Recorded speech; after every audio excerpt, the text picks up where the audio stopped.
নমস্কার, আজ আমি করছি সজনে ফুলের তরকারি। দেখুন তাহলে কিভাবে করছি।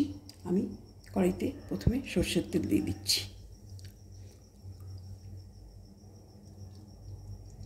এবার আমি এই তেলে বড়িগুলো ভেজে নেব।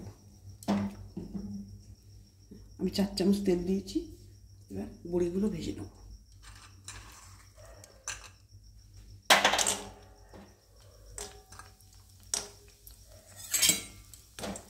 এই সজনে ফুলের তরকারিটা করছি বাড়িতে, আপনাদের একটু ভাবলাম দেখিয়ে নেই কেমন করে করছি।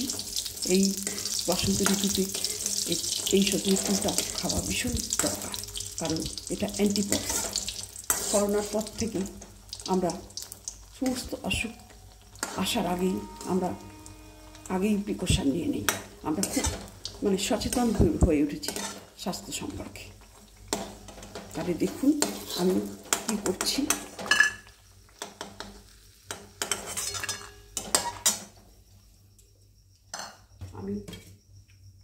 আমি নিয়ে নিয়েছি সজনে ফুল 200 গ্রাম, আর নিয়েছি আলু সরু লম্বা করে কেটে, আর এই কিছুটা বিনস 100 মতন বিনস আমি কেটে নিয়েছি ছোট ছোট করে।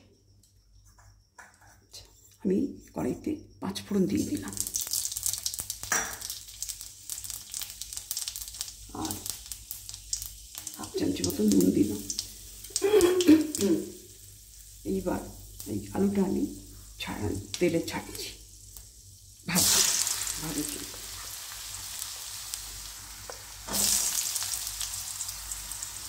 আলুটা ভাজা হতে চাই।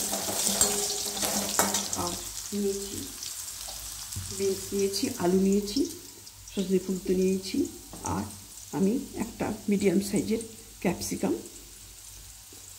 এই স্কোয়ার করে কেটে নিয়েছি, সেটা আমি দিয়ে দিচ্ছি। এটা খুব বেশি ভাজবে না, একটু ক্রাঞ্চি থাকবে, নাহলে ক্যাপসিকামটা গলে গেলে খেতে ভালো লাগে না।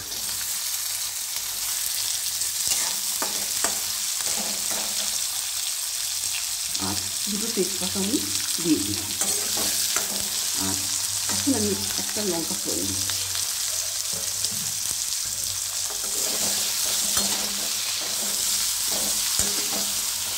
এইবার আমি বিনসগুলো দিয়ে দিচ্ছি। একটু এগুলো ভাজা হতে থাকে।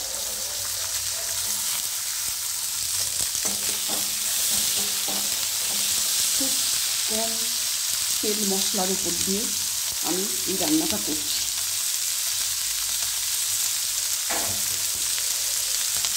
নিয়েছি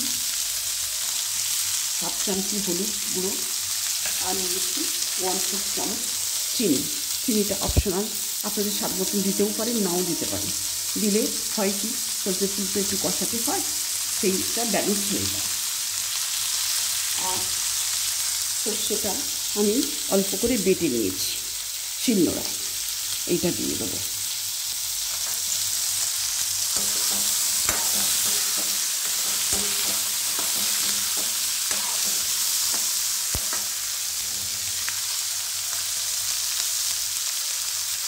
এবার আমি ফুলগুলো দিয়ে দিচ্ছি।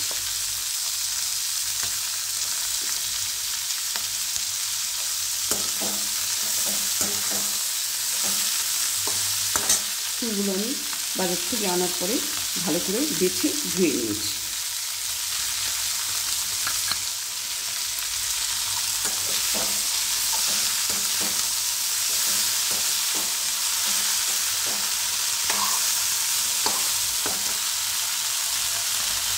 আপনারা যদি এই তরকারি আপনাদের যদি ভালো না লাগে, তাহলে আপনারা এই ফুলের পকোড়াও খেতে পারেন।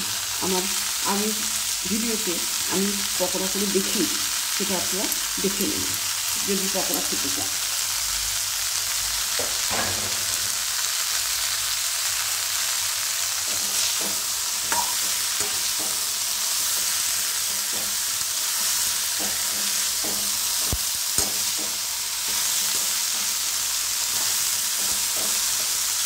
এটা তো অ্যান্টিপক্স তো বটেই, এবং ইমিউনিটি সিস্টেমটাও ভালো রাখে এই ফুল।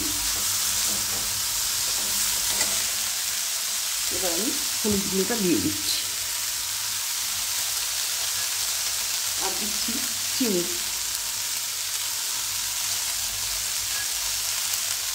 আর একটু নুন দিচ্ছি। আপনারা নুনটা স্বাদ মতন দেবেন।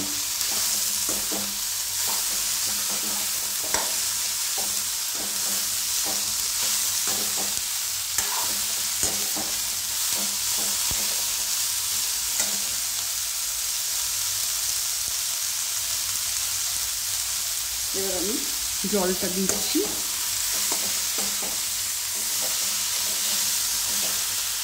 অল্প জল দিচ্ছি,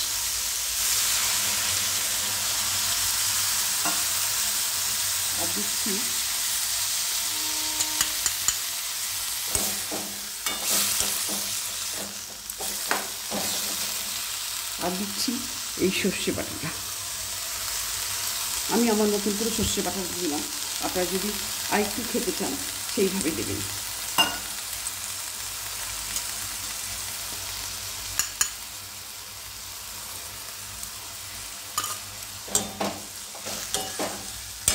আমি 2 চামচ সর্ষে বেটে নিয়েছি। এবার একটু ঢাকা দিচ্ছি।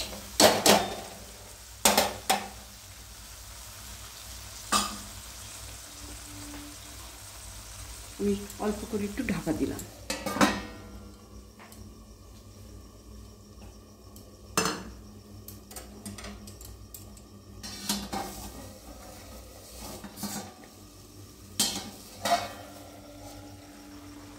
এবার আমি বড়ি কটা দিয়ে দিচ্ছি।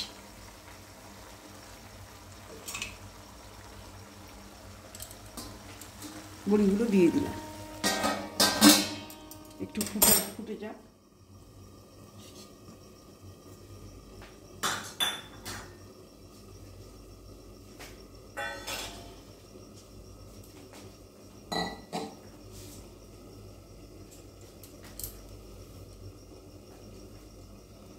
রান্নাটা আমার শেষের মুখে হয়ে এসছে রান্নাটা।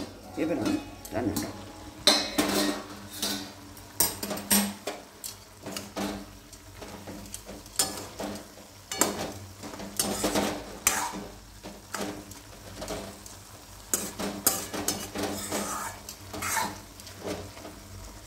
সবজিগুলো সেদ্ধ হয়ে এসছে, একটু জলটা একটু মরে গেলেই আমি এটা নামিয়ে দেবো।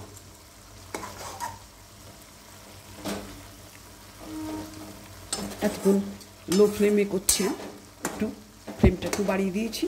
এবার রান্নাটা আমি নামিয়ে দেবো।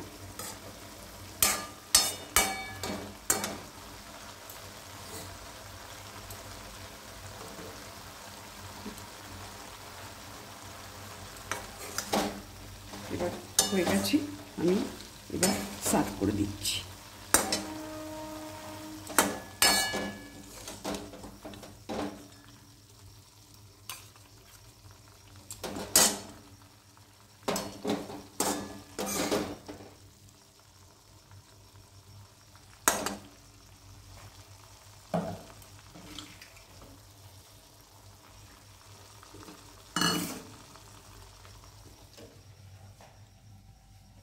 আপনারা প্রথম থেকে আমি বড়ি আর কাঁচা লঙ্কা দিয়ে গার্নিশ করলাম, আর প্রথম থেকে শেষ অবধি আপনারা ভিডিওটা আপনাদের দেখলেন। যদি ভালো লেগে থাকে অবশ্যই লাইক করবেন। প্রথম থেকে শেষ অবধি ভিডিওটা দেখার জন্য আপনাদের ধন্যবাদ। নমস্কার।